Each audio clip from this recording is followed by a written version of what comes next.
मैं आपको एक ऐसी कहानी बताने जा रहा हूँ जिसमें 3 बच्चों समेत एक महिला की भी हत्या कर दी गई। अब इस हत्या के पीछे कौन है और उसने ऐसा क्यों किया, हम आपको पूरी डिटेल बताएंगे इस कहानी की। ये कहानी है उत्तर प्रदेश के आगरा जिले की। आगरा में एक इलाका है जिसका नाम है कूचा साधुराम। इस जगह से 22 जुलाई 2022 की सुबह कंट्रोल रूम को कॉल आती है। इस इलाके में एक ही घर में एक माँ और 3 बच्चों को मौत के घाट उतार दिया जाता है। इस कॉल को सुनने के बाद पुलिस तुरंत हरकत में आ जाती है और वो फौरन वहाँ पहुँचती है। तब तक वहाँ किसी ने प्रवेश नहीं किया था। लगभग 60 गज का मकान 2 मंजिल बना हुआ था। पुलिस दौड़ती हुई जाती है और वो देखती है फ्लोर पर एक महिला की लाश पड़ी हुई है और महिला के पास एक बच्चे की लाश पड़ी हुई है। फिर पुलिस ऊपर की पहली मंजिल पर पहुंचती है और वो क्या देखती है कि बेड पर एक छोटी लड़की और लड़का खून से लथपथ पड़ा है। ये सब देखकर पुलिस की पैरों तले जमीन खिसक जाती है और जब इनके बारे में पता किया जाता है तो जानकारी यह मिलती है इस महिला का नाम रेखा राठौड़ है। उम्र लगभग 35 साल। रेखा का सबसे बड़ा बेटा वंश जिसकी उम्र 12 साल, उससे छोटा बेटा पारस जिसकी उम्र लगभग 10 साल और एक बेटी माही जिसकी उम्र लगभग 8 साल। यहाँ जहाँ पर लाश पड़ी हुई थी वहीं पास में एक थाली पड़ी हुई थी। पुलिस के मन में विचार आया। पुलिस ने सोचा ये जो हत्या की गई है वो तंत्र मंत्र के चलते की गई है। हत्यारे ने पूजा पाठ करने के बाद किसी धारदार हथियार से गला काटकर हत्या कर दी गई है। ये खबर न्यूज में बहुत तेजी से वायरल हो रही है। सिर्फ आगरा ही नहीं, हर किसी जिले में हर कोई जानना चाहता है कि ये मर्डर क्यों किया और किसने किया, कौन है इसके पीछे, आखिर उसका मकसद क्या था। रेखा की सोशल मीडिया से जुड़े कुछ लोगों से बातचीत होती है, उनके बारे में भी जानकारी प्राप्त की जाती है। फिर भी पुलिस को कोई सफलता प्राप्त नहीं होती। फिर इसके पति के बारे में जानकारी जुटाई जाती है तो पता चलता है कि 2 साल पहले पति से तलाक हो चुका है और इससे में यही 60 गज का मकान और 7 लाख रुपए मिले हैं। पुलिस और भी ज़्यादा गहराई से जांच करती है, आसपास के लोगों से पूछताछ करती है तो पता चलता है कि इस महिला का व्यवहार अच्छा था और किसी से कोई झगड़ा नहीं करती थी। सफाई वाले से लेकर दूध वाला, बिजली वाले से लेकर प्रेस वाला और स्कूल सभी को पुलिस बारी बारी से तलाश करती है। फिर भी पुलिस के हाथ कुछ भी नहीं लगता। फिर भी पुलिस ने 50 से ज़्यादा लोगों को हिरासत में ले रखा है और पुलिस कोई जांच छोड़ना नहीं चाहती। लेकिन एक एक करके दिन गुजरते जाते हैं। 21 तारीख की दोपहर 12:30 बज रहे थे। 12 साढ़े 12 बजे की ये घटना बताई जा रही है और 22 जुलाई जाती है और दिन गुजरते जाते हैं। अभी भी लोग सोचने पर मजबूर हैं कि हत्या का कारण क्या था। हर कोई इसके बारे में जानना चाहता था। फेसबुक, ट्विटर, जो कुछ भी हाथ लगता सबके बारे में जानने की कोशिश की जाती। लेकिन पुलिस कहीं ना कहीं अपने आप को असहाय महसूस कर रही थी। लेकिन पुलिस की एक टीम थी जो खुद को असहाय महसूस नहीं होने दे रही थी, बल्कि उनके हाथ कुछ ऐसे सबूत लगे थे कि वो हत्यारे के बहुत करीब पहुंच चुके थे। इनमें से एक व्यक्ति सीसीटीवी कैमरे में जाता हुआ कैद हो जाता है जिसमें एक स्कूटर है जो कि रेखा राठौड़ का है। रेखा के स्कूटर से ये कौन व्यक्ति जा रहा है जो कि रेखा राठौड़ का है, उसका चेहरा नहीं दिखता है लेकिन कदकाठी से पहचानने की कोशिश की जाती है और थोड़ा बहुत पता भी चल जाता है। उसके बाद पुलिस इस महिला की सीडीआर निकलवाती है। सीडीआर में जितने भी लोगों से कांटेक्ट बना हुआ था उन सभी के कांटेक्ट लिस्ट खंगालने के बाद ये देखा जाता है कि आसपास की लोकेशन में ये कौन लोग थे।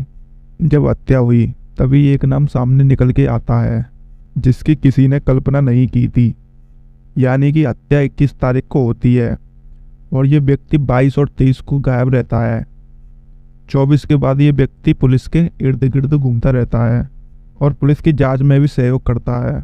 जब पुलिस उसे देखती है तो उन्हें यकीन ही नहीं होता कि ये भी जांच का विषय हो सकता है, कि ये भी इस मामले में शामिल हो सकता है।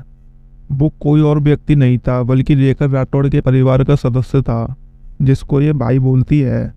बचपन से ही रेखा इसे रागी बांधती आ रही है। पुलिस उसे हिरासत में ले लेती है और सख्ती से पूछताछ में पता चलता है कि लगभग उसने 2 लाख रुपए उधार ले रखे हैं। अब रेखा राठौड़ इस आगरा को छोड़कर दिल्ली में जाना चाहती थी। दिल्ली में ही बच्चों को पढ़ाएगी, लिखाएगी और उन्हें कामयाब इंसान बनते हुए देखेगी। लेकिन उसको ये घर बेचना है और ये घर बेचने की बात अपने भाई संतोष से कहती है। कोई ऐसी पार्टी जो मेरा घर खरीद सके। मुझे यहाँ नहीं रहना, क्योंकि यहाँ मेरे पति सुनील राठौड़ की यादें जुड़ी हैं। रेखा सुनील राठौड़ से अलग हो चुकी है पूरी तरह से। वो अपनी यादों को हमेशा के लिए खत्म करना चाहती है और पुलिस की जांच में यह आता है कि सुनील राठौड़ उसका पति है। उसने तलाक के बाद इस महिला से संपर्क नहीं किया और संतोष कुमार से आगे की जांच में पूछताछ की जाती है तो संतोष कहता है कि उसने रेखा राठौड़ से अलग अलग बार में 10,000, कभी 15,000, 20,000, लगभग 1 लाख रुपए उधार ले रखे। रेखा राठौड़ अपने पैसे वापस चाहती थी, इसलिए रेखा राठौड़ बार बार पैसे के लिए बोल रही थी और उधर संतोष का काम धंधा भी सही नहीं चल रहा था। संतोष ये पैसे देने के मन में नहीं था और अपना काम निकलवाया जा रहा था और मकान दिखाने के बहाने वो अपने दोस्त अंशुल और बीरू को घर पर लाता है। ये बात है 21 जुलाई की दोपहर 12:10 के आसपास। ये बैठकर पहले चाय पीते हैं। चाय पीने के बाद इस बीच रेखा पूजा करने को जाती है। पूजा की थाली सजी हुई थी। ये लोग नाश्ता कर रहे थे और रेखा जैसे ही पूजा करके निकलती है और वो अपना घर दिखाने लगती है। जब हम अपना घर बेचते हैं तो एक एक चीज ढंग से दिखाते हैं। यही रेखा ने किया। तभी इनको मौका मिलता है। मौका मिलते ही संतोष अपने दोस्त के साथ मिलकर अपनी बहन यानी कि रेखा राठौड़ की धारदार हथियार से गर्दन काट देता है। इस घटना को होते हुए देख रेखा का बीच वाला बेटा पारस, जिसकी उम्र लगभग 10 साल थी, देख लेता है। माँ का गला जब वो शख्स काट रहा था तब वो पारस को देख लेता है तो वो भागकर उसे भी पकड़ लेते हैं और उसका भी गला काट देते हैं। अब इन हत्यारों को पोल खोलने का डर था। जब ये लोग छत पर जाते हैं और ऊपर माही और बंश भी होते हैं और ये लोग उनका भी गला काट देते हैं, जैसे माँ और बेटे का काट दिया था। बेड पर जैसे थे वैसे ही उनको मौत के घाट उतार दिया जाता है। हत्यारों ने घटना को अंजाम दे दिया है लगभग दोपहर के 12:30 के आसपास और वो घर में 4:10 तक रहते हैं। घर का एक एक कोना खंगाल लेते हैं। संतोष ने खुद स्वीकार किया है जो पति के तलाक के बाद 7 लाख रुपए मिले हैं, शायद वो रुपए घर के अंदर ही रखे हुए थे। आज उनकी हत्या करने के बाद शायद वे पैसे ही मेन इरादा था, लेकिन घर के अंदर उतने रुपए नहीं मिले। बस कुछ 2-3 हज़ार के आसपास और थोड़ी ज्वेलरी मिली, बच्चों के टैबलेट, मोबाइल। इसके अलावा उनके हाथ कोई बड़ी चीज नहीं लगी। जाते जाते वो अपने साथ स्कूटर भी ले जाते हैं। हत्या करने की एक वजह थी रेखा राठौड़ के पैसे और उसके जेवरात, लेकिन उसके पास से इतना बड़ा सामान मिला ही नहीं जैसा संतोष ने सोचा था। संतोष ने अपने आप को पुलिस से बहुत छुपाने की कोशिश की थी, लेकिन क्राइम कभी छिपता नहीं।